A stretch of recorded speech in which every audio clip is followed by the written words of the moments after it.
લોકમત ન્યૂઝમાં આપનું સ્વાગત છે। 26મી એપ્રિલે રાજ્યમાં સ્થાનિક સ્વરાજ્યની ચૂંટણી યોજાનાર છે। તે પૂર્વે વડોદરા જિલ્લાના સાવલી તાલુકામાં ભાજપમાં ભડકો થયો છે। એક સાથે 100 જેટલા કાર્યકરોએ ભાજપને રામ રામ કરતા ખળબળાટ મચી જવા પામ્યો છે। સ્થાનિક ભાજપા નેતાગીરીથી નારાજ હતા આ લોકો વિસ્તારમાં ભાજપના રાજમાં ભ્રષ્ટાચાર વધી રહ્યો હોવાના આક્ષેપ સાથે ભાજપા છોડી રહેવાનું કાર્યકર્તાઓ દ્વારા રટણ કરાયું હતું। સાવલીના ગોઠડા જિલ્લા પંચાયતમાં આવેલા 100થી વધુ કાર્યકરોએ ભાજપને રામ રામ કરી કોંગ્રેસમાં જોડાયા હતા। સાવલી તાલુકા કોંગ્રેસ પ્રમુખ અને જિલ્લા પંચાયત સદસ્ય તેમજ કોંગી અગ્રણીઓના હસ્તે કોંગ્રેસનો ખેસ પહેરી કોંગ્રેસમાં તેઓ જોડાયા હતા। મંજુસર પંથકમાં અગ્રણી કેતન પંચાલ સાથે 100 જેટલા કાર્યકરો ભાજપ છોડી કોંગ્રેસમાં જોડાયા હતા।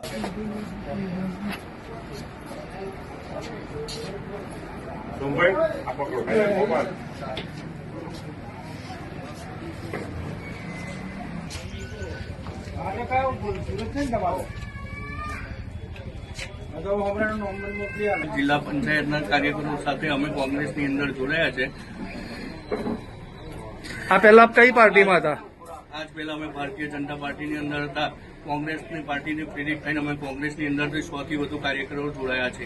કોંગ્રેસમાં જોડાવાનું શું કારણ છે? બસ આ બધું ભ્રષ્ટાચારને દેખાય છે, બધું નજરે જ દેખાય છે બધાને। તો કોંગ્રેસમાં આવીને તમે શું કરવા માંગો છો? બધાની સાથે રહીને બધાનું કામ સહેલાઈથી થાય એ રીતે આગળ વધીશું બધાને સાથે રહીને। શું નામ આપનું? મંજુસર કેતન પંચાલ।